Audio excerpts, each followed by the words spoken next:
Bienvenue à tous pour un nouvel épisode de The French of the World. Aujourd'hui, je suis avec ma grand-mère Chantal qui va se présenter et tout ça. Et c'est un épisode un peu particulier pour plusieurs raisons. Parce que là, c'est pas tellement pour. J'invite pas une personne pour sa culture et pour la partie français, même si c'est intéressant et on va pouvoir un peu en parler. Mais c'est surtout pour. Je voulais inviter ma grand-mère pour qu'elle puisse nous parler de sa vie, qui est vraiment très très intéressante, passionnante, elle a eu plein de vies et je voulais l'inviter pour pouvoir vous faire découvrir un peu qui est ma grand-mère. Donc je suis vraiment content. Merci Mamie d'être ici. Petite parenthèse, en France, pas tout le monde, mais la plupart du monde disent mamie Oui. pour dire ouais voilà. On dit Grandma. nous tout le temps mamie. Ouais, il y en a qui disent mémé, Ouais. c'est un peu bizarre. Ça, c'est les Provençaux de vieille souche. Ouais, je crois que mon père il disait mémé, mais bon. Oui, mais parce qu'on avait mamie, c'est la jeune grand-mère, Ouais. et la grand-mère, arrière-grand-mère, on disait mémé. Ah, d'accord, c'est ça la Quand on distinction. avait passé un certain âge, on avait droit à Donc moi je mémé. suis avec ma mamie. Et il y a aussi, il y en a certains qui disent grand-mère, Oui, grand-maman. ça mais c'est quand plus- on est dans une famille un peu bourgeoise Ouais, et on dit grand-maman et parfois on vous voit. ouais. Ouais, c'est pas du tout notre C'est pas famille. le style. Pas du tout notre famille. Donc mamie, est-ce que tu peux te présenter aux Oui. spectateurs? Alors, D'où tu viens je suis une grand-mère avec 5 petits-enfants dont je suis très fière, notamment Lucas. J'ai eu plusieurs vies parce que je considère que j'ai eu d'abord une vie d'enfant sur une fête foraine, ça n'existe plus beaucoup maintenant, si ce n'est des Luna Park. Après, j'ai eu une vie d'adolescente toulonnaise à Toulon. Et ensuite, j'ai eu une vie de femme mariée où j'ai repris le métier de mes parents pour commencer dans la vie. Et ensuite, j'ai eu des enfants. Eh ben, Et là, je me suis rendu compte que mes enfants, si je continuais ce métier forain qui me permettait de voyager de ville en ville, de gagner de l'argent quand même pour assumer la vie de famille, je me suis aperçue qu'ils ne pouvaient pas aller à l'école parce qu'il n'y avait pas les places, parce que c'était itinérant et que ça dérangeait le système établi. Donc, on s'est arrêté et on a pris un magasin de sport. ici, Et ici, à La Ciotat. Ciotat. Et du coup, on a encore changé de vie. Les enfants ont pu faire leurs études, ils ont pu être tranquilles. Et ensuite, j'ai été élue aussi. J'ai fait de la politique. J'ai été élue à la Ouais. mairie de La Ciotat pendant 6 ans. Et j'ai eu la culture à gérer. Donc, je me suis intéressée aux peintres, aux poètes, etc. Et là, j'ai découvert que j'adorais la peinture. Et donc, j'ai fait une partie d'études pour pouvoir m'exprimer d'une façon picturale, où j'ai fait énormément de tableaux et des expositions. Voilà. Voilà, super. On va parler de ça un peu plus en détail. Bien À chaque sûr. fois, j'ai plein de questions. Est-ce que tu peux dire d'où tu viens, où est-ce que tu es né? Oui, alors je suis née au Creusot par accident parce que mes parents étant forains faisaient la fête au Creusot. Donc j'ai pas eu trop le temps C'est de quoi vivre dans c'est où le Creusot? Le Creusot, c'est En le France centre de la France, c'est dans le Morvan. Il y a eu pas mal d'industries, Creusot-Loire, Monceau-les-Mines, donc il y avait des mines et de l'industrie. J'avoue que j'ai pas trop d'attache sur le Creusot en Bourgogne, si ce n'est que dans mes racines, il y a le côté lyonnais de ma mère qui ressort, notamment dans Comment ça veut le dire goût quoi? du bon vin Ah de ouais. Bourgogne. Mon père était toulousain, donc lui c'était le rubis, Ouais. un fou de rubis. Et mes parents aussi ont une vie un peu spéciale parce qu'il y avait la guerre. Ils se sont mariés en 56. Ouais. Non, ils se sont pas mariés en 56 puisque je suis née en 46. Donc, Ils sont mariés avant que tu sois né? Voilà, Ok. ils se sont mariés avant que je sois née parce qu'à l'époque ça se faisait comme ça. Et bon, ils se sont connus. Ma mère a été orpheline, donc elle a perdu son père à la guerre, qui était un journaliste de Lyon. Ses parents, ménétriers, ils étaient négociants en vin et c'était une famille bourgeoise qui n'a pas accepté le mariage de ma grand-mère avec mon grand-père parce que ma grand-mère était ouvrière de soirée D'accord. à Lyon. Il vivait à Lyon.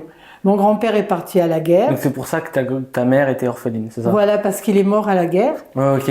Et comme la mère, elle n'était pas de bonne famille. Non, et puis surtout la mère, quand le grand-père n'est pas rentré, qu'elle a su qu'il était mort, elle s'est suicidée avec sa fille. Elle a mis le gaz dans sa cuisine. Donc là, tu parles de ta tante et de ta grand-mère. Ma grand-mère et ma mère, c'est-à-dire la mère et la fille. Ouais. Donc, quand le grand-père n'est plus rentré, qu'il est mort à la guerre, la mère, elle a plus supporté ce deuil et elle a pris sa fille avec elle. Mais c'est pas ta mère, c'est ta tante. C'est sa mère, c'est ma grand-mère, mon arrière-grand-mère. Ah, ton arrière-grand-mère et ta grand-mère. Voilà. Ok. Ouais, c'est un peu compliqué.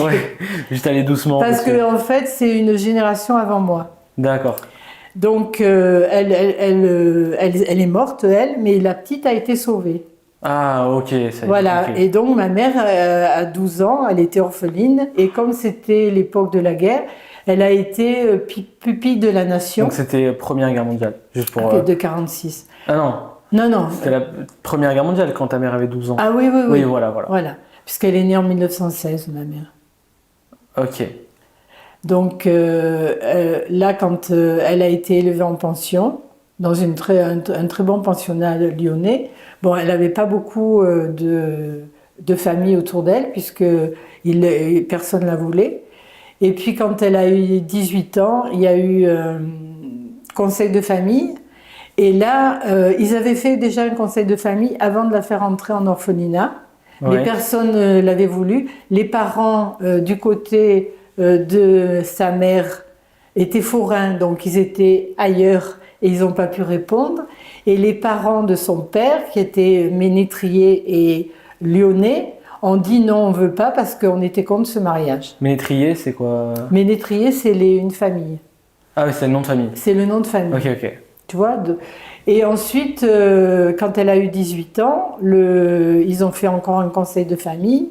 Et là, les deux familles se sont présentées. En 34. Après, voilà. Entre deux guerres. Entre deux guerres. La famille du père voulait récupérer cette jeune fille, ma mère, qui se souvenait qu'on n'avait pas voulu la prendre. Elle a dit non. Je vais bien s'en souvenir, Voilà, elle a dit non. Parce qu'eux, entre-temps, ils avaient perdu leur deuxième fils, donc ils n'avaient plus de petits-enfants, ils n'en avaient qu'une, et c'était celle-ci, qu'ils n'avaient pas voulu quand elle avait besoin, donc elle a dit non. Et les autres parents qui étaient forains, qui étaient revenus, donc, et qui s'en étaient occupés quand même, de loin, ont dit, ben nous, on veut bien la prendre.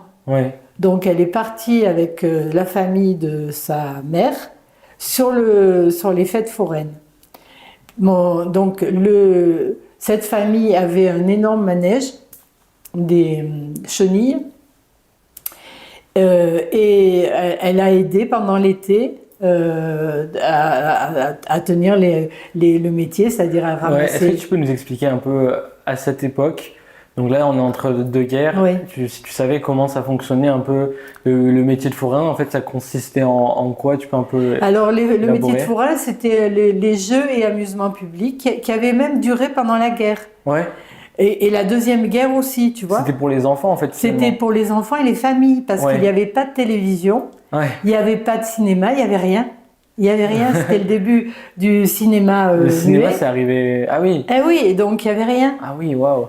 Donc les gens, pour s'amuser, il y avait les balles populaires, les boîtes de nuit, enfin les guinguettes, et il y avait les fêtes foraines. Et sur les fêtes foraines, il y avait tout. C'est-à-dire, il y avait le mur de la mort, c'était une espèce de cercle où les motos tournaient sur un mur à la verticale, et les gens étaient suspendus comme ça sur des gradins, et ils regardaient. Tu avais la plus grosse femme du monde, tu avais les sœurs siamoises, c'est-à-dire des cas de malformation qui étaient montrés, tu vois, dans les fêtes foraines. Juste pour expliquer aux spectateurs, les siamois, je pense que c'est bien différent en anglais, j'ai oublié le mot. C'est une malformation génétique quand il y a des jumeaux qui partagent une partie de leur corps. Ils sont collés, on peut pas des fois on peut les séparer, mais oui, parfois on peut là, pas. dans ce cas-là, justement, le but c'était de les montrer. Voilà, tels qu'ils étaient. Elephant Man, d'ailleurs, il y a eu des romans là-dessus. Bon, après, il y avait les baraques de boxe, les baraques de nus, où les femmes nues dansaient sur la place publique, hein, sous des toiles, mais enfin.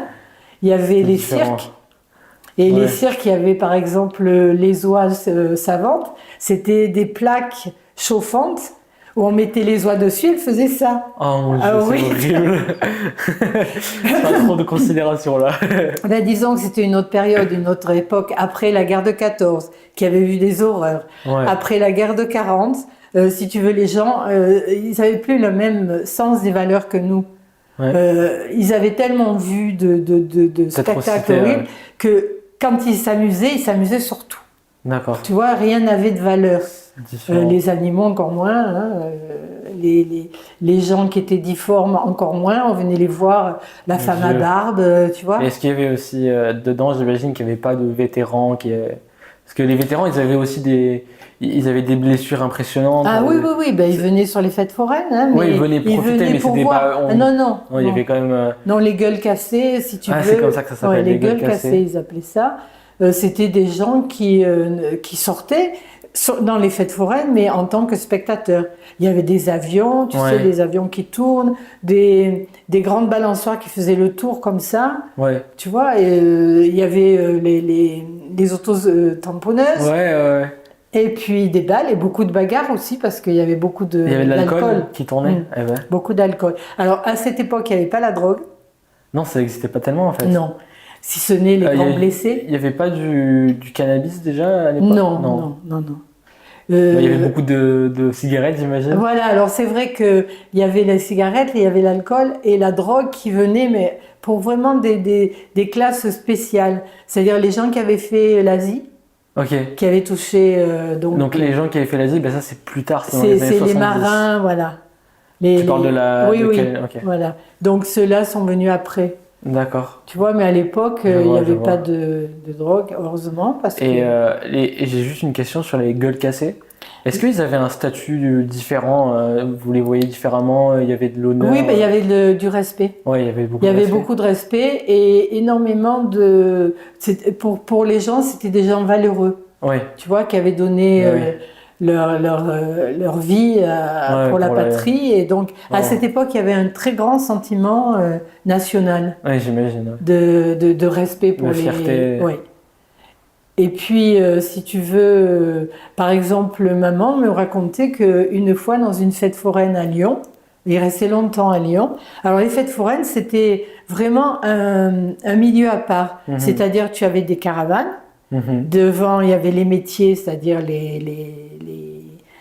comment on appelle, devant les roulottes, tu avais les tirs, les barbes à papa, tout ça. Mm-hmm. Mais c'était sur la même allée. Mm-hmm. Et ensuite, tu avais les gros métiers qui étaient à part. Et aussi, tu avais des sœurs qui avaient fait une église pour les petits forains. Parce que comme les parents travaillaient jusqu'à 3-4 heures du matin, le matin, elles récupéraient dans les roulottes tous les petits pour les amener à l'école et à la messe le dimanche. Wow. Tu vois? Donc, on avait quand même l'école. C'était ça ton éducation? Non, toi, quand tu étais jeune, tu étais foraine. Voilà, jusqu'à 7 ans. Jusqu'à 7 ans. Donc, tu as eu l'éducation des sœurs. Voilà, des sœurs. Et après, quand mes parents sont partis de la fête foraine et qu'ils qui continuaient à faire la fête foraine, entre-temps, j'avais perdu un frère. Donc, ils ont pas supporté de voir toujours la chaise vide à table. Ils m'ont mis en pension chez les sœurs à Toulon. D'accord. Où j'étais justement aussi dans un bon pensionnat avec des filles d'officiers de marine. Qui, elles, avaient le même problème, les parents voyageaient, donc... donc il fallait les mettre quelque part. Et tes parents, pendant ce temps, étaient toujours forains? Voilà, ils continuaient. Alors, j'allais les rejoindre pour la fête de Nice, qui était pour Noël. Mm-hmm. Après, ils me faisaient venir des fois à Pâques. Et sinon, je restais... pas, en fait. Ouais. Non, je restais en pension. Donc, aujourd'hui, c'est tellement différent, la relation qu'on a entre familles, parce que même en habitant très loin, on peut garder un sens de proximité. À l'époque, c'était tous les combien de temps que tu avais un contact avec des lettres ou avec une carte postale? avec tes parents? Les sœurs nous obligeaient à écrire à nos parents toutes les semaines. D'accord. On avait, allez, faites la lettre à vos parents. Donc on avait 1 heure pour faire la lettre des parents chaque D'accord, semaine. c'était obligatoire. Ouais, c'était obligatoire comme le reste, quoi, tu vois. C'était dans Et l'éducation. vous aviez envie de le faire ou ça vous... Non, on le faisait parce que qu'est-ce que tu vas mettre, toi? Je sais pas, et toi, tu vois. Mais des fois, il y en avait une qui le faisait pour l'autre. On s'en fichait. Ouais, On s'en fichait. Enfin, moi, je sais que ce qui me restait J'ai eu un traumatisme quand je suis rentrée en pension parce que j'étais habituée à vivre T'avais dans 7 ans. Oui, j'avais 7 ans. C'est jeune. Oui, en septembre, mon frère est mort en été et dès que ça a été la rentrée, ils m'ont mis en pension. Et là, je me suis retrouvée dans un pensionnat avec des lits les uns à côté des autres, une structure solide, alors que je vivais dans des caravanes. Tu vois? Il devait faire chaud, il devait faire froid. Voilà, j'étais pas habituée. Après, on avait les sanitaires communs. Donc ouais, pour les caravanes, les sanitaires, ça marchait comment? Alors pour les caravanes, on avait, par exemple, moi, j'avais la chambre de mon frère et la mienne était en fond de caravane. On était l'un sur l'autre. Et après, on avait comment on appelle ça? Des WC qu'on vidait. Tu vois, comme des seaux, comme avant. On avait, après, les caravanes se sont modernisées. On avait carrément un tuyau qui allait à l'égout. Mais avant, non. Propre. Voilà. Avant non. Et les gens allaient chercher l'eau. Et vous allez chercher l'eau. J'imagine il y a toujours eu de l'eau facilement à la fontaine. Où, tu vois, il y avait des branchements. Alors après, ils ont fait des branchements forains pour les forains justement, électriques et l'eau et les eaux usées. Ok, mais ça c'est après toi. Et donc toi, tu étais en train de dire que ça t'avait traumatisé d'être le changement. Ah oui. D'abord, j'étais habituée au bruit Moi, je m'endormais avec les flonflons de la fête. Ouais. Là, il y avait le silence total. Ensuite, j'avais perdu mes amis. Ouais. Bon, donc j'étais avec des filles qui parlaient pas comme moi, qui étaient déjà plus évoluées. C'était comment la différence j'avais l'impression. Parce qu'en plus vous vous déplaciez de tous les côtés. Oui. Donc mais on se suivait avec les gens. Souvent on avait les mêmes fêtes, la même tournée. Ouais. Donc du coup je retrouvais le fils du confiseur avec qui je faisais du vélo, la fille du mur de la mort avec qui je faisais du vélo aussi. Tu vois, on se suivait donc et puis on restait longtemps sur place. D'accord. On restait longtemps sur place. Et c'est vrai que là, je me suis retrouvée avec des gens de cultures différentes, dans les familles, tu vois, des filles d'officiers de marine, elles étaient un peu bourgeoises pour moi. J'imagine. Tu vois, donc je savais pas quoi leur dire. Et du coup, je me suis forgé un truc créatif autour de moi. Je leur disais, par exemple, je leur racontais que je savais je savais comment faire le double saut périlleux à des puces que j'avais dans mes cheveux. Alors j'en avais pas, mais je leur inventais des choses. Et elle, du coup, elle te croyait? Non, elle me croyait. Elle disait, mais attends, c'est vrai. Et puis je leur racontais des trucs. Et tu sais, je savais aussi faire danser les oies. Et je leur disais comment. En leur brûlant les pattes. Voilà. Et je leur disais aussi. Et je sais tourner autour du mur de la mort parce que j'ai déjà essayé. Alors en vélo, c'était casse-gueule. Hein. Ben, oui, en vélo, tu pouvais? Eh ben non. Non, tu parce que le vélo, il faut pédaler avec les vélos électriques. Maintenant, ça aurait été possible. Ouais, mais je tombe au bout d'un moment. Voilà. Là, il y avait les motos qui tournaient et les autos, les petits autos. Il y avait des petits autos qui tournaient et tout. Mais les vélos, non. J'en ai jamais vu, moi. Ben non, ça existe plus. J'imagine que c'est plus... Ça existe plus. Il y a d'autres choses, mais ça n'existe plus. Et donc, du coup, au bout d'un moment, est-ce que tu t'es conformé un peu... parce que tu étais qu'avec des filles d'officiers de marine ou il y avait quand même d'autres personnes dans ton cas? Non, non. C'était que des filles. Avant, c'était séparé. Oui, c'était que des filles. Il n'y avait aucune fille foraine. Non. Et après, le pire, c'est quand je retournais sur la fête foraine et que je me retrouvais avec des copains qui disaient, mais attends, mais comment tu parles? Ouais. Tu vois? Je parlais élégamment. Eh ben oui. Ils comprenaient pas. Alors, c'était compliqué et en plus, on n'avait plus les mêmes centres d'intérêt. Tu vois, il disait, mais qu'est-ce que tu me fais là? De quoi tu parles? Mais ça ne nous intéresse pas. Il parlait de choses, la prochaine tournée, qu'est-ce qu'ils allaient faire. Ah, tu sais, j'ai réussi à rentrer dans la baraque de danse et j'ai vu comment s'était fait une femme, ou tu vois, des trucs ou alors, voilà, je sais pas. En rapport avec le monde voilà, du spectacle. Quoi, voilà. Et puis d'autre part aussi, j'étais gênée parce que les copines m'invitaient. Ah ben quand je vais aller voir mes parents à Noël, je t'invite. Ou tiens, mes parents sont rentrés, je t'invite. Et je refusais toujours parce que moi je me disais que si je les invitais dans la caravane, je crois que là cette fois, les parents pas comprendre.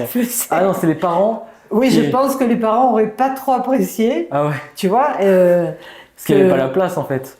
Il n'y avait pas la place, c'était pas le style qui convenait, ça intéressait pas les parents de l'autre côté en se disant mais qu'est-ce qu'elle va faire ma fille? Non, parce que c'était loin, à chaque fois vous vous déplaciez comment? C'était en train? Alors non, ils avaient des camions, des gros camions, et même pendant la guerre, alors il y a eu une période pendant la guerre de 40 où il n'y avait plus d'essence, donc ils faisaient des fêtes qui restaient longtemps. Sur place, ce qui évitait. Et puis après, ils ont réussi à passer par le train. Sauf que c'était très dangereux parce que, si tu veux, les trains, c'était des trains militaires et donc ils étaient attaqués par les forces puisque c'était les Allemands qui se déplaçaient. Donc ça, c'était pendant la guerre. Voilà, pendant la guerre. Mais toi, quand tu disais que tes copines pouvaient venir de Toulon jusqu'à Nice, jusqu'à oui, Lyon, alors au début, elles se déplaçaient comment? En train. Ouais, c'était en et train. Puis après, il y a eu les voitures. Les gens ont acheté des voitures. Ça s'est démocratisé. Ok. D'accord. Et donc ça, c'est jusqu'en... Jusqu'à mes 17 ans. Voilà. Après, je suis sortie de pension. Et là, je voulais faire du journalisme. Mon père m'a dit non, c'est trop loin, Lille. L'école était à Lille. C'est trop loin.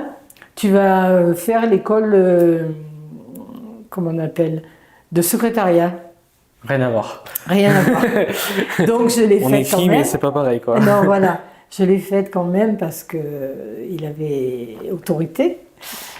Et bon, après, comme j'étais vers 18 ans, je fréquentais quand même des journalistes et je me disais peut-être, tu vois, Nice Matin ou à la Provence. Et puis, j'ai laissé tomber ce rêve de journaliste parce que c'était trop compliqué. Et puis surtout, mes parents voulaient que je gagne de l'argent. Tu vois? Donc, ils me disent, si tu veux... la majorité était à 21 ans. Ah oui, donc, jusqu'à 21 ans, tu ne bougeais pas. Donc, toi, tu as eu 21 ans en 67. Oui, ouais. En 68, c'était à 18 ans. Tu étais à 4 ans. Donc, 4 ans plus tard, tu l'avais eu. Oui. Donc, d'ailleurs, ma soeur l'a eu. Ouais, elle a eu. Parce qu'elle est née 10 ans après moi. Ça a dû lui faire plaisir. Ouais. Ah oui, oui. Donc c'était... Alors, juste pour le contexte, mai 68, oui. C'était une grosse révolution des jeunes en France qui ne se sentaient pas considérés, qui étaient un peu... Voilà, trop... Qui subissaient leurs parents, en fait. Oui. Un peu comme... Qui ne pouvaient pas choisir leur vie, qui étaient obligés d'attendre 21 ans, ou alors se marier. Tu avais où le choix d'attendre 21 ans ou te marier? Ah ouais, c'est pas voilà, pas pour choisir ta vie. Donc, ils ont fait quoi? Ils ont mis la révolution. Ils ont mis la révolution. Alors, ça a commencé. Alors, c'est vrai que le contexte, c'était à l'après-guerre. Le général de Gaulle, c'était le sauveur de la France. Il avait, si tu veux, on s'était couché devant les Allemands, on avait démissionné. Et lui, il est arrivé. Et il a sauvé la France. Il a réussi à et ça nous a redoré le blason parce que on s'est dit quand même, voilà. Et du coup, les parents étaient, enfin moi les miens étaient absolument pour De Gaulle. Donc il était rigide, De Gaulle. C'est un homme intègre qui ressemble pas aux hommes politiques actuels parce que si tu veux, tout ce qu'il achetait, tout ce qu'il consommait, c'est lui qui l'achetait avec son propre argent. Il avait le sens des valeurs, il les appliquait. Et c'est vrai que, si tu veux, au bout d'un moment, les jeunes, ils n'en pouvaient plus. C'était tellement rigide que... Alors, l'avantage de ça, c'est qu'il a fait des combattants. Les jeunes étaient combatifs.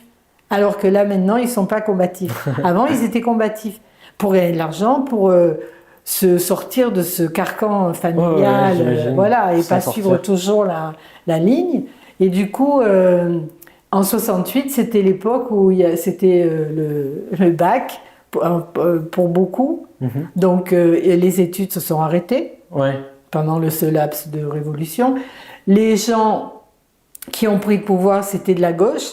Donc, les jeunes, dès qu'ils ont pu voter, ils ont voté Mitterrand. Qui était de gauche. Qui était de gauche, mais surtout après, on se rend compte avec le recul que ça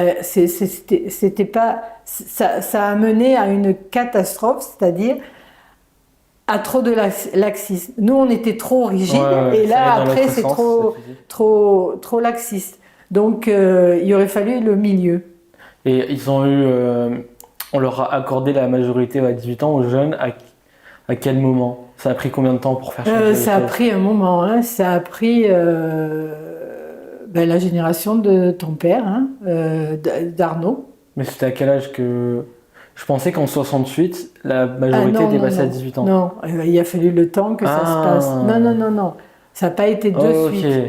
Je pense que la génération l'intergénération... les 10 ans après, parce que c'est long à mettre en place. Mais après 68, il y avait quand même des changements. Ah ben oui, déjà liberté, Simone Veil a demandé à ce que parce que c'était interdit de se faire avorter. Même si tu étais violée, n'importe quoi, tu ne pouvais pas te faire avorter, si ce n'est par des gens qui n'étaient pas toujours... tu vois, voilà.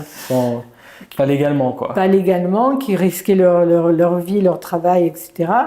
Ensuite, Simone Veil, elle a réussi à faire passer ça à l'Assemblée nationale, s'est battue, et du coup, ça a démarré la liberté qui s'installait.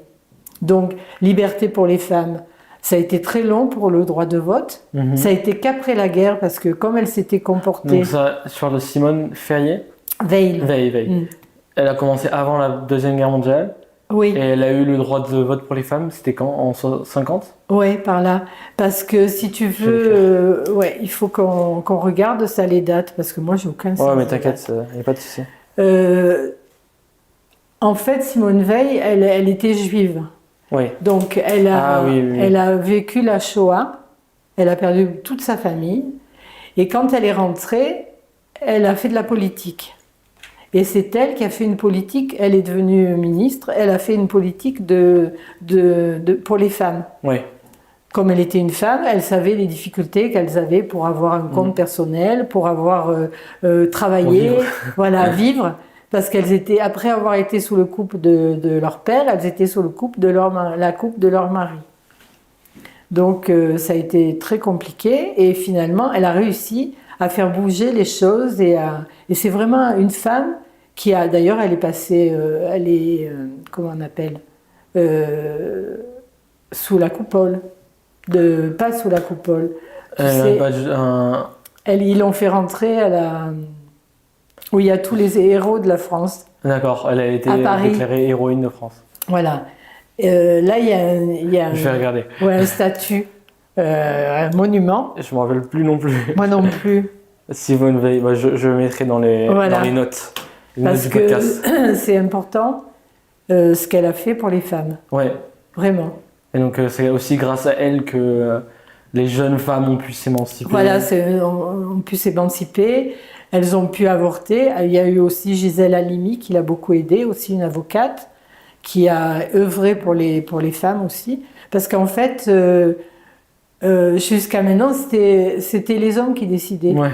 Voilà. Donc même pour tout, pour travailler. Alors c'est vrai que le contre-courant, c'est que il y avait une structure quand même familiale. Que ça soit avant la guerre, bon encore mieux, après la guerre, et après 68, là, il y avait quand même, pendant quelques temps, il y a une structure familiale qui tenait. Quand les femmes ont eu la liberté, elles ont demandé plus facilement le divorce. Avant, on ne divorçait pas parce que les femmes n'avaient pas de moyens de subvenir. On ne peut pas être seule en fait. Voilà, à leurs enfants ou à elles-mêmes. Donc, dès que ça a été ouvert, bon, il y a eu plus de demandes de divorce et du coup, on s'est retrouvé avec des cellules homoparentales, qu'une seule personne, monoparentale, qu'une seule personne. Notamment, chez les femmes, c'était très dur parce que travailler plus élever les enfants, il y a des moments où tu peux pas. Ouais. Donc du coup, les enfants se sont retrouvés seuls. Et la famille autour, qui était avant présente, tante, oncle, grand-père, etc. Bon, les grands-mères travaillaient, donc elles n'étaient plus là pour soutenir. Les oncles et tantes, la famille s'était dissoute. Avec le divorce, chacun était parti de son côté. Bon, souvent la famille de la fille ne restait pas vraiment présente et les enfants étaient seuls. C'est pour ça qu'on arrive à des problèmes à l'heure actuelle où ça s'emballe parce qu'il n'y a pas de force structurée qui tient. Je vois. Ok. Ouais, et quand tu as la chance d'avoir une famille qui tient... Ouais, avant, c'était très soudé, voilà, la famille. par obligation. Connu, ouais. Voilà. Et là, maintenant, c'est tellement libre que finalement... Puis les femmes se sont dit, mais attends, pourquoi c'est moi qui assumerai les enfants? Pourquoi ça ne serait pas lui? Et l'homme, c'est pareil. S'il travaille, il ne peut pas assumer ses enfants. C'est pas vrai. Oui, on peut les mettre en pension, mais il faut avoir de l'argent. Ou alors les mettre en nounou. Mais là aussi, il faut de l'argent. Donc, les enfants, ils se gardent seuls avec l'Internet. Et c'est Internet qui éduque. Je vois ce que tu veux dire. Ouais. Et du coup, on se trouve avec des enfants qui sont déracinés. Moi, j'ai été déracinée, mais si tu veux, on m'a donné les moyens de me défendre. On m'a éduquée. Ouais. Les sœurs, elles m'ont éduquée. Elles m'ont donné une éducation. Parce que quand tu étais... maintenant, j'imagine que les pensionnats, comme toi, là où tu es allé, ça n'existe plus. Ça doit exister, mais... En fait, tu avais toute ta vie là-bas. Maintenant, les parents, ils récupèrent leurs enfants parce que oui, bien sûr. À notre époque, c'était impensable que des enfants passent un an sans voir leurs parents. Ben, je passais pas un an, mais c'était intermittent. Voilà. Les grandes vacances, j'étais avec eux. Ah, les grandes vacances avec eux. Oui. Le pensionnat fermé. Non. Non, les grandes vacances, on était chez les parents. Ok. Et c'était l'année scolaire. En fait, c'était pour les résultats scolaires que... Voilà. Et quand tu étais au pensionnat, est-ce que tu avais le droit de sortir, par exemple, le mercredi après-midi? Non. Impossible. Non. Et puis même, je me souviens, quand on allait voir des films, c'était la vie de Sainte Rita, la vie de Pidis, tu vois. Et on allait orienté. Mais quand même, alors on avait un costume, bien sûr, tu vois, une jupe bleu marine avec le calot. Les tresses. Et on allait quand même dans les cinémas du quartier de Saint-Jean-du-Var où il y avait la pension. Et là, on voyait des jeunes dans la rue, tu vois. Donc, on se faisait tout un film sur les garçons. Et quand une fille, elle disait, moi j'ai un frère pour la fête de la pension, juste avant la fermeture pour les vacances scolaires, si tu avais la chance d'avoir un frère, tu étais drôlement sollicité parce que tu me le présenteras, tu me le présenteras. On voyait pas le garçon. Ouais, vous viviez sans voir de garçon. Voilà. Et les pensionnats pour hommes? C'est pareil, mais sans les filles. C'était les curés. Ah, des curés? Oui. Les maris, c'est des curés. D'accord. Nous, c'était les sœurs et eux, c'était les curés. Et elles étaient en costume. Et moi, j'ai une question, c'est un peu différent. Mais par rapport à Toulon, quand toi tu y étais, c'était une base navale en fait, Toulon. Oui, ça tout à fait. Tout à fait. Ça ressemblait à quoi la ville? Parce qu'il y a des bâtiments vieux, mais j'ai du mal à me représenter. Qu'est-ce qui était là déjà à l'époque ou pas? Disons tout le vieux Toulon, le centre-ville était là. Ouais. Le port a été complètement rasé par une attaque. Avant, il y avait plus de ports que ce qu'il y a aujourd'hui? Disons que le port, c'était d'autres bâtiments anciens. Et puis, alors je ne sais plus si c'est la guerre de 14 ou la guerre de 40, ils ont été bombardés, non, c'est la guerre de 40, ils ont tout détruit. Et du coup, dans les années 60, ils ont tout reconstruit. C'était toujours en construction. Donc toi, tu as connu les cratères, enfin pas les cratères, mais les dommages de la guerre. Tu les as vus, quoi? Oui, mais je les ai vus, mais très peu, parce que en fait, mes parents à Toulon, quand ils venaient, c'était pour remiser. C'est-à-dire, il laissait le matériel dans un jardin, la caravane et tout, et on vivait là avec certains forains qui avaient aussi un terrain pour poser leur matériel. Et vous étiez toujours dans une caravane? Ah oui, toujours. Donc au final, on n'avait pas de maison. Non, non, Wow. on a eu une maison quand mon frère et ma soeur sont nés, donc 10 ans après, et qu'ils ont acheté un magasin. Parce que ma mère a dit, c'est pas possible d'élever encore 2 enfants chez les sœurs. Alors, ils ont été au départ externes, où moi j'avais été pensionnaire, mais ils étaient externes. D'accord, donc après tes parents ils se sont installés à Toulon. Voilà, ils se sont installés à Toulon parce que mon père avait un oncle qui avait une maison à Saint-Jean-du-Var, à Brunjean-du-Moulinet, ça s'appelait la rue.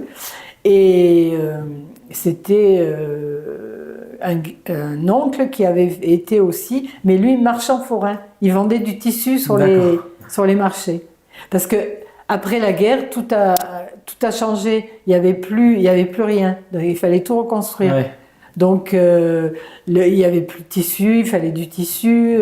Les maisons, il fallait vite en rebâtir. C'est pour ça qu'on a souvent des immeubles très n'importe comment, parce que faut refaire quoi, faut loger les gens. Va vite quoi. Voilà. Mais le port de Toulon, il a subi ce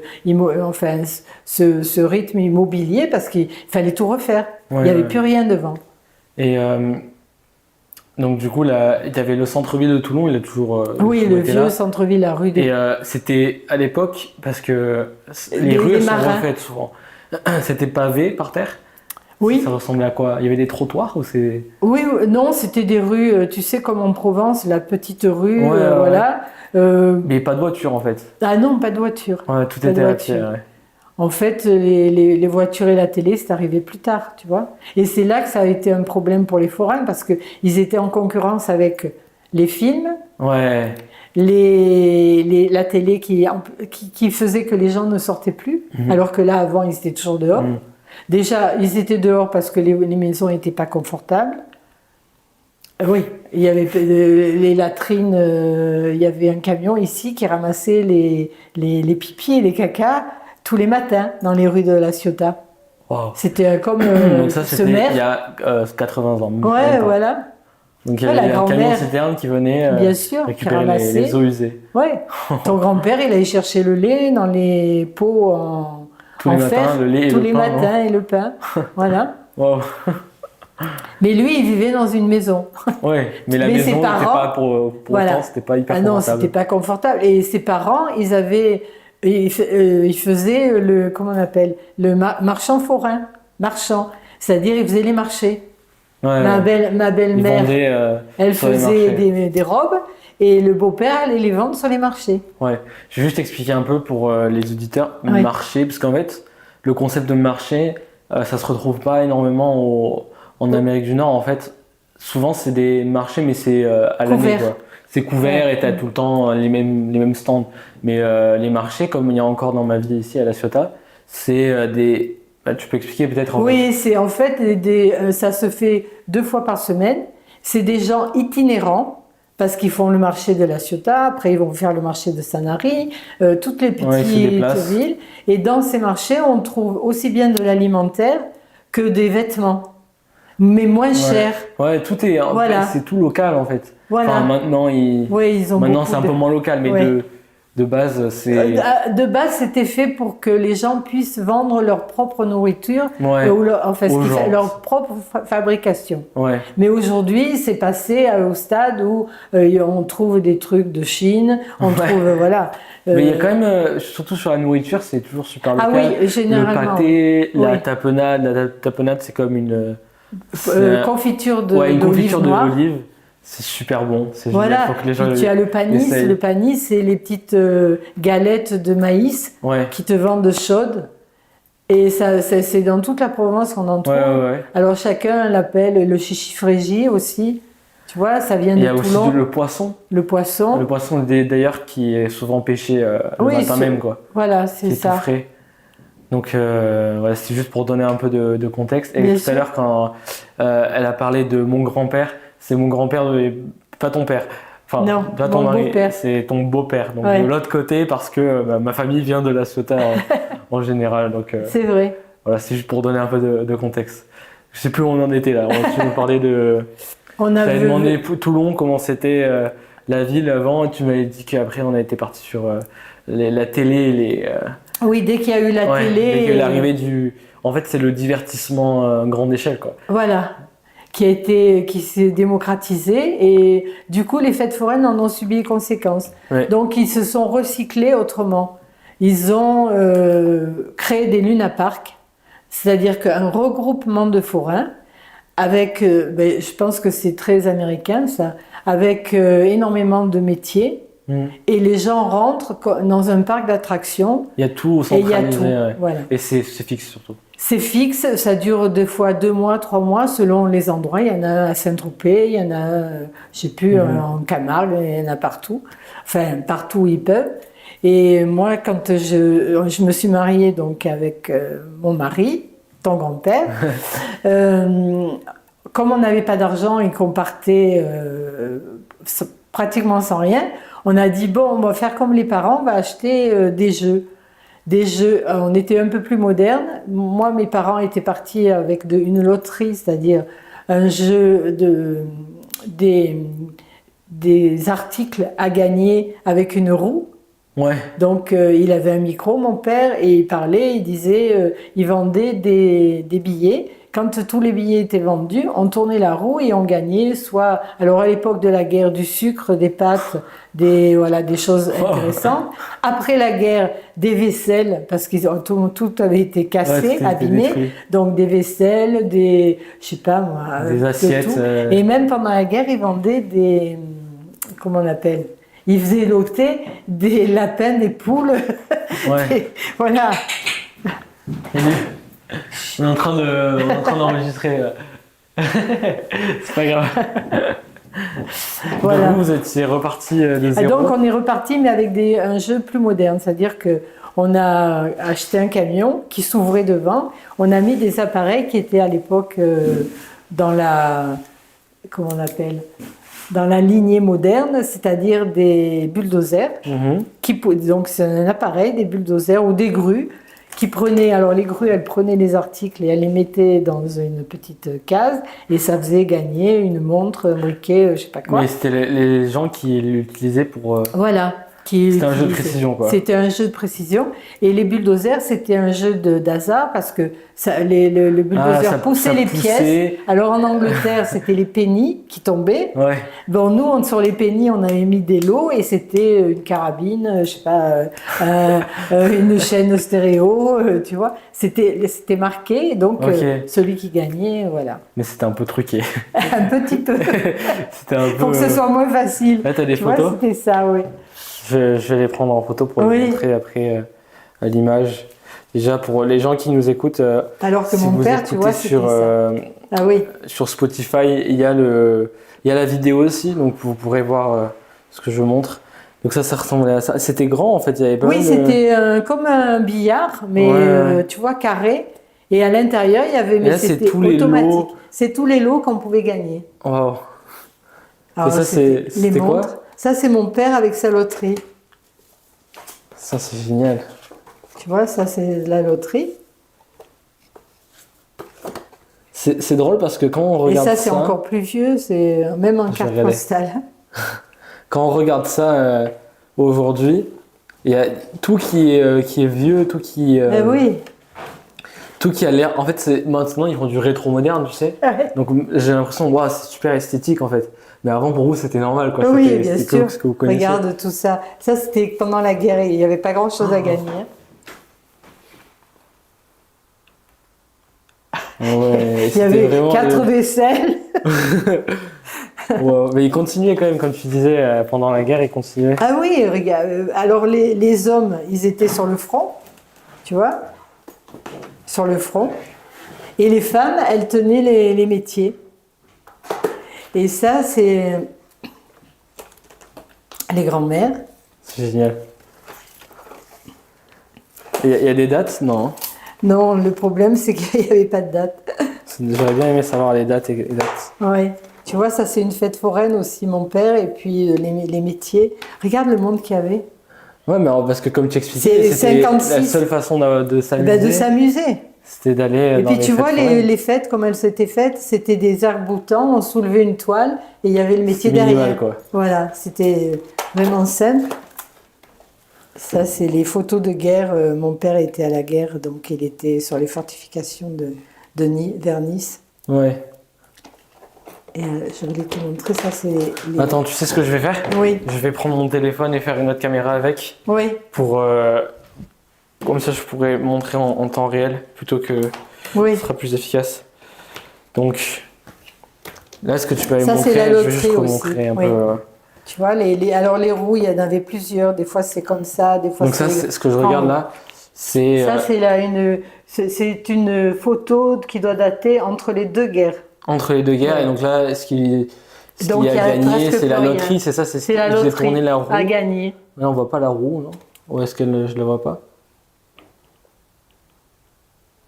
Ça, c'était pour gagner il y avait quoi, Non, des alors là, assiettes? c'était pour gagner des assiettes. Ouais. Et il fallait... Alors, attends. Ça, c'est Non, l'autre. là c'était... La marchandise était attachée à des ficelles et tu Ouais. devais couper la ficelle. Avec, Avec, là, il devait y avoir le plaban. Et là, tu devais... avec une carabine. Une carabine. D'accord. C'est un tire-ficelle. Ah, ok, et ça, c'est la loterie. Ça, c'est la loterie. Ah, ok.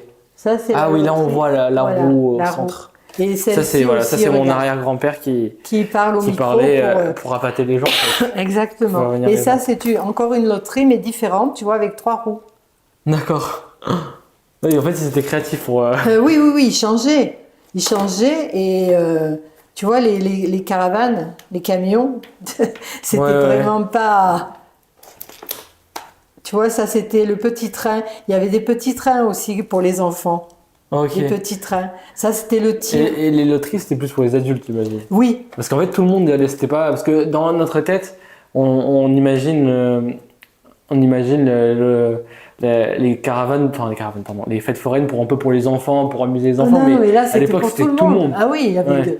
par exemple, dans les baraques de boxe, les enfants, ils rentraient pas, tu vois. Et les gens se boxaient. Et ils prenaient des militaires. Alors, ils disaient, si vous êtes capable de gagner, voilà. Et les baraques de danse, pareil. C'était Allez, que un les- militaire, là, qui va déshabiller la dame? Si vous déshabillez la dame, pas assez vite qu'elle vous a déshabillé. C'est elle qui vous déshabille, tu vois, des trucs. Et il y avait Alors, des fois, c'était des gens qui étaient achetés, qui montaient sur scène, puis des fois, c'était qui avaient un peu bu, je faisais massacrer. Ça, c'est papy, mamie. Ouais, bon, ça, mon c'est père, ma ma mère. Mais regarde le monde qu'il y avait. Ouais, je vais montrer ça, c'est super intéressant.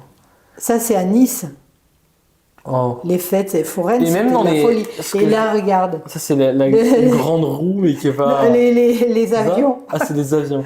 Ils C'était pour les sont enfants, vieux. ça, non? Ouais. Non, pour les adultes, Ah ouais? bien sûr. Ma mère et sa caravane. Et Regarde le monde. Mais tu vois, comme il y avait du monde, ça, c'était toujours à Nice? à Nice, à Lyon. Ouais, de toute façon, tu sais pas, c'est Oui. c'est pareil.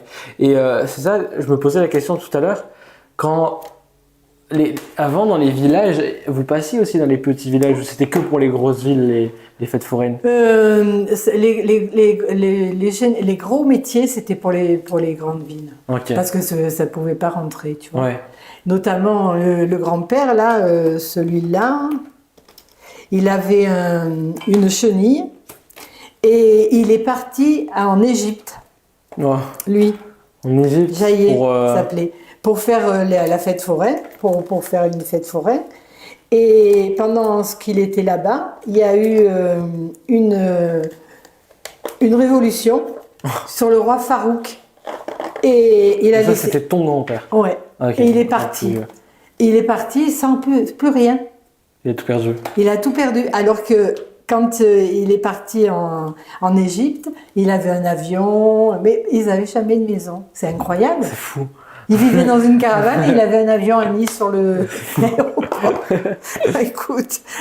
Et ça, c'était l'époque où, tu vois, pour passer 1935, je crois que c'est. Ouais, C'est ça que tu vois 35. Voilà.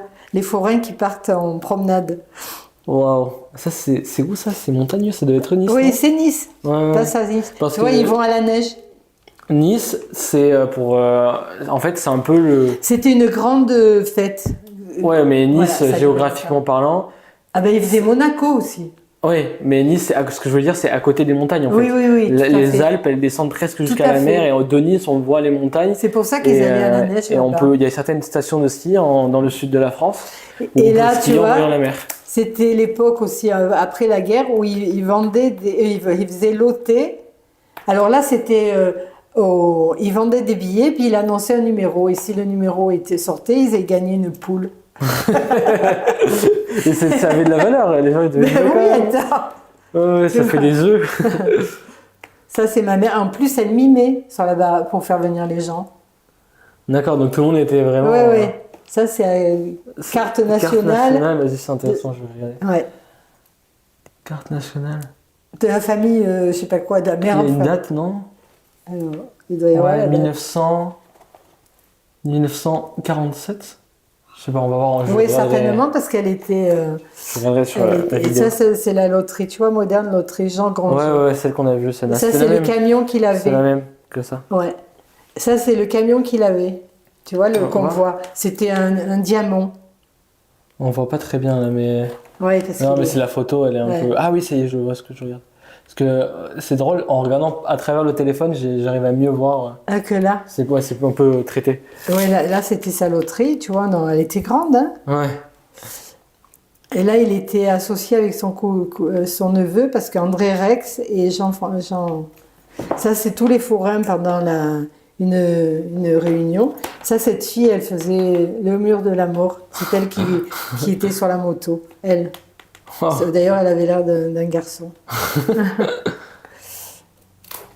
C'est fou, hein? Ça, c'est Ouais. mon frère et Ouais, moi. c'est fou.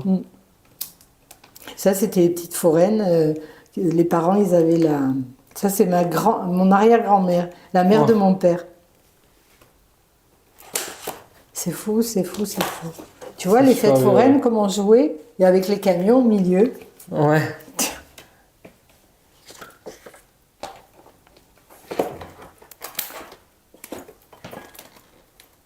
Ouais, j'avais voilà. jamais vu moi ces photos, je suis vraiment Voilà, content ça, de c'est voir. la Notre-Dame des Forains. C'était quoi? C'était. C'était la Sainte Vierge des Forains. Ça, c'est. D'ailleurs, on voit les camions en haut là, en bas. Eh oui, les cirques Ouais, et ouais, tout. ouais. Eh oui. Parce que avec les gens du cirque, en fait, vous étiez. Ah c'était ben oui, pareil, on vous était étiez tout le temps ensemble. ouais. Donc, ça, c'est ma mère qui, tu sais, elle était déguisée en niçoise et elle faisait. Pour venir, regarde le monde qu'il y avait. Ouais. Tu te rends compte? Ouais, c'est fou. C'est drôle parce qu'à l'époque, il n'y avait pas tellement de Ah choix ben voilà, en termes tiens, de là, il y a la vêtements. date. 1953-1954. Donc, toi, tu y étais encore. Ouais, Ouais, 53, tu y étais. ouais. Noël 1951. Ouais. Et ils ont fait le tour en hélico Azur à Monaco. Il y avait déjà les hélicoptères. Oui, Madame Granger, donc ma mère. C'est fou, hein. Le bal de la jeunesse foraine. Regarde la jeunesse. Pas très jeune. C'est des papis et des mamies. Ça, c'est quand ils vendaient les billets. Et d'ailleurs, il ressemble à Christian. Ouais. Oui, on dirait vraiment Christian. Là. Mon père, ma mère. À Nice aussi. Mais après, eux aussi, ça me... Et là, avec l'homme de télévision, je ne sais plus comment il s'appelait. C'est un présentateur du journal télévisé qui était venu sur la Peut-être loterie. si quelqu'un le reconnaît. Ouais, Attends, avec le. Ouais. Imagine. c'est fou, hein. J'avais peut-être mis derrière, je sais plus. Ouais, ça c'est maman à travers sa caravane. Et c'est fou, ça c'est moi en pension, ça c'est le mariage. Ouais. Ouais, je pense que c'est bon. Ouais, voilà. Après, c'est photo personnelle, je peux Oui, pas oui, oui, oui, oui. le montrer, mais voilà, là, il y a eu c'est une mine d'or. Plein de photos. Ah ouais, ça c'est ma jeunesse. Voilà la tête des jeunes de l'époque. Ouais, ça m'intéresse à montrer. Voilà. C'était À notre en époque. 60 ans, finalement. 68, 60, ouais. Voilà, moi, ça c'est. Mais après, c'est en France, mais j'imagine que dans les autres pays, il y Pays, avait c'est pas pareil, hein. beaucoup de différences. Et c'est ce que je me disais tout à l'heure, les gens... Ah, et ça, c'est quand j'ai été élue à la mairie. Ouais. Mais tu me reconnais pas, je suis brune. Ouais, c'est vrai. Mais ce que je me disais, avant, les gens, ils étaient vraiment tous habillés, pas pareil, mais c'était uniforme, quoi. Bien tu sûr. voyais les masses, c'était vraiment... je trouve ça beau, moi. Et encore, moi, j'étais moderne parce que je m'étais coupé les cheveux. Ouais. Tu vois, donc... Ah ouais. Tu vois, Ouais. C'est fou, hein. Et donc après... Donc là, on a parlé un peu de quand tu étais jeune et tout ça. Ouais. Après, avec papy, vous avez recommencé. Oui. Et puis après, vous êtes arrêté en 80 non, donc, quand Stéphanie est née en 75, parce que ton père, il n'a jamais été dans la caravane. Donc en 75, c'était... Voilà. Et après, on a acheté un magasin de sport, donc on a fait tourner la hutte.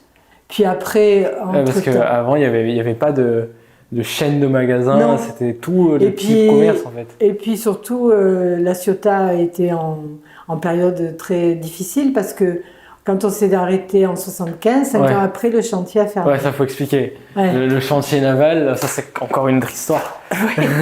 Pour en parler pendant des heures encore. Le chantier naval, c'était un chantier où on fabriquait des bateaux à La Ciotat. On était très connus pour ça. Oui. Très bon dans le monde, j'imagine. Oui. Et puis c'était des gros bateaux. Voilà, on faisait des bateaux pour, des méthaniers, pour transporter les marchandises. Tout à fait. Et avec la concurrence qui avait, je sais pas qui a tué le chantier naval, mais il y avait beaucoup de concurrence, j'imagine, en Angleterre ou dans d'autres pays d'Europe. Oui, et c'est surtout en Asie, je pense que la concurrence a été déjà l'Asie. Et puis, je pense aussi que ce genre de mono-industrie était déjà... c'était très communiste. Voilà. Donc, c'était la fin. Et c'est quand même une municipalité communiste depuis Napoléon III. Donc, ça n'avait pas changé. Les gens étaient habitués à vivre du chantier, c'est-à-dire que les familles rentraient, elles étaient nourries par le chantier parce que les hommes travaillaient au chantier, les femmes travaillaient au chantier, les enfants allaient dans l'école du chantier, tout était autour du chantier. Et puis ils étaient logés par le chantier, ils étaient éduqués par le chantier. Ils avaient la carte mutuelle du chantier, donc même les médicaux c'était chantier. Ouais. Tout était autour du chantier. Et pour expliquer un peu, aujourd'hui, ça existe toujours. C'est plus du tout le chantier naval, pour le coup. Ça existe, c'est un... Monaco Marine. Ça s'appelle Monaco Marine. C'est un endroit où ils réparent les bateaux, les yachts, les bateaux de plaisance, donc les bateaux de plaisir, quoi. C'est pas pour se déplacer, enfin, c'est juste pour rester sur le bateau, quoi, les gros yachts. Oui, parce qu'en fait, le chantier a gardé ses fosses. Ouais, il y a toujours les grues, il y a toujours tout ça. C'est identitaire de La Ciotat, d'ailleurs. Voilà. Et du coup, ça a permis à La Ciotat de changer de structure en ayant un maire déjà de droite qui est arrivé en 89, qui a dit, bon, allez, maintenant, il faut faire autre chose, quoi. Il faut surtout se tourner vers le tourisme. Et bien sûr, la culture de la ville a dit, non, pas le tourisme, on va pas souder les bateaux de riches.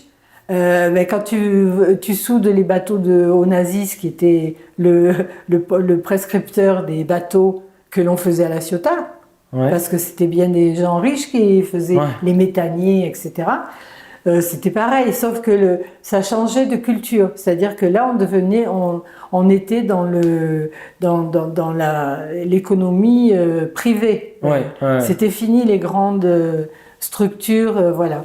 Et là, avec Monaco Marine, on s'est vraiment tourné vers le tourisme, bien sûr de haut niveau, puisque là, les bateaux de plaisance, ce sont des bateaux énormes, presque des yachts privés. Et cela amène des formations qui ont été obligées d'être faites par les gens qui voulaient travailler, parce que c'est de l'engineering, c'est très précis. C'est pas du tout le travail populaire, quoi. Non, c'est la déco, c'est toute une structure. Et il y a énormément de gens qui travaillent à La Ciotat et c'est connu comme ça parce qu'ils viennent des États-Unis, d'Angleterre, d'Allemagne. Il y a quand même une population. On est interchangeables. Et puis, la zone s'est ouverte à d'autres industries, la zone de Atelia. Ouais. Donc, Ça, les c'est ailleurs dans la industries Ciotat. voilà, en haut, Ouais. les industries se sont installées, et là aussi des industries de pointe, médicales, Ouais. etc. Ouais, donc on était avant la ville de là où je viens. C'était vraiment Une ville ville industrielle.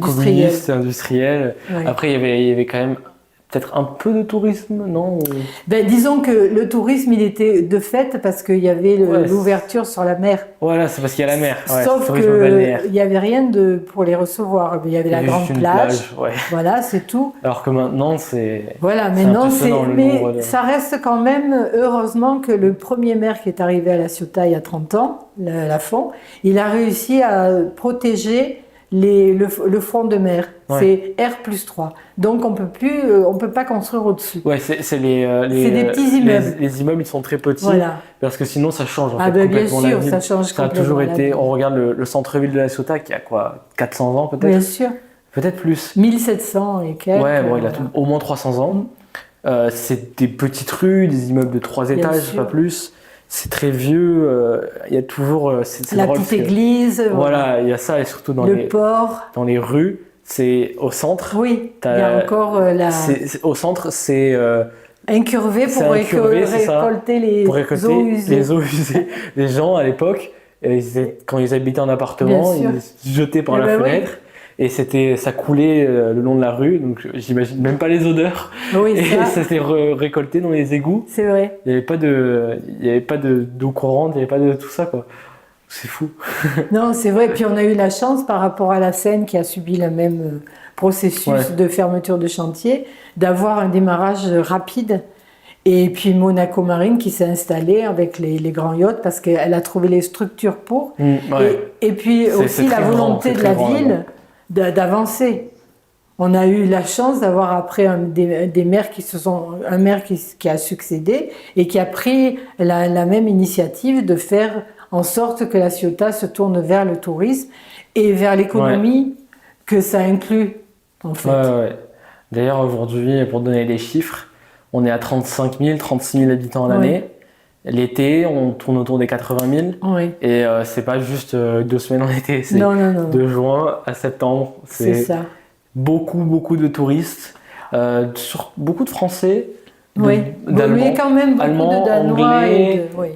pays d'Europe de centrale ou du Nord. Beaucoup de gens du Nord qui viennent. Ouais, et les nordistes, ils viennent souvent aussi. Et puis, ce qu'ils aiment dans la Ciotat, moi j'ai un gîte, je le vois, tu vois, tu as des Islandais, des Belges, Islandais, des Belges, des Allemands, des Suisses allemands, Ouais, des il y en a Suisses, beaucoup. voilà. On le voit aux plaques des gens de d'immatriculation des voitures. Cambrai, tu vois, des gens de Lille.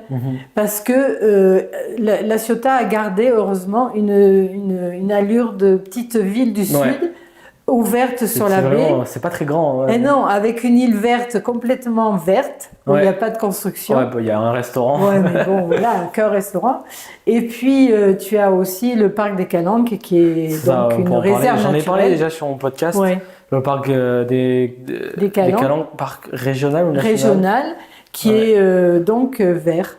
Hein, qui est puis, absolument magnifique. Ouais. J'avais déjà mis des photos sur le podcast.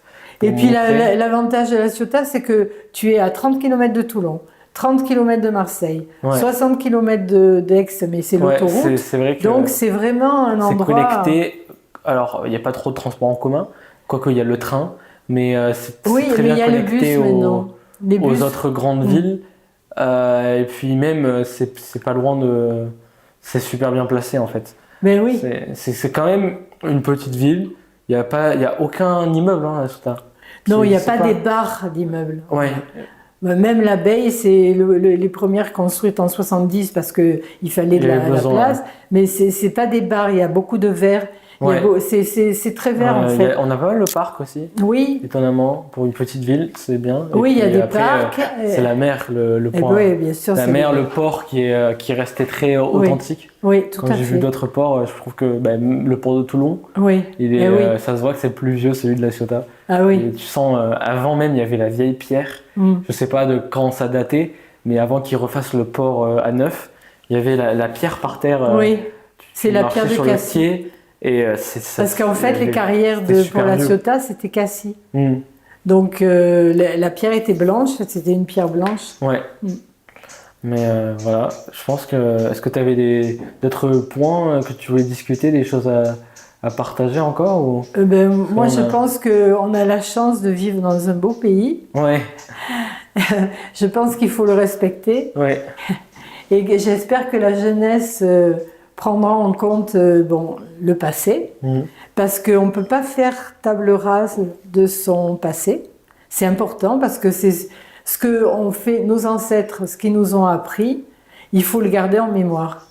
Je ne dis pas qu'il faut faire pareil, mais il faut progresser. Mais il faut garder des choses en mémoire et il y a des choses qu'il ne faut pas changer. Je pense qu'il y a des choses qui doivent rester, la famille, l'amour de sa patrie parce que c'est ses racines. Si tu perds tes racines, tu perds tout. Tu ne sais pas d'où tu viens. Il te manque quelque chose. Tu n'as plus assez de richesse en toi. Tu peux combattre tes racines, tu peux avancer, mais il faut savoir d'où on vient. D'accord, merci beaucoup. J'ai passé un très bon moment avec toi. Merci d'avoir accepté de venir. Enfin, c'est moi qui suis venu chez toi. Oui, voilà. Mais voilà, merci beaucoup. Et moi, j'étais très fière de mon petit-fils, de parler avec lui et de voir qu'il s'intéressait à l'histoire familiale, c'est important. Voilà. J'ai appris tellement de choses. Oui, et puis c'est important aussi de savoir d'où tu viens, même si, je te dis, ça t'empêche pas de progresser. Mais au moins, tu gardes tes bases. Je suis d'accord avec toi. J'étais vraiment content. Donc voilà, j'ai une tradition pour finir mon podcast. Oui. C'est de dire, si tu as déjà écouté les podcasts, tu sais, c'est de dire à bientôt avec mon invité. Oui. Donc voilà, à bientôt.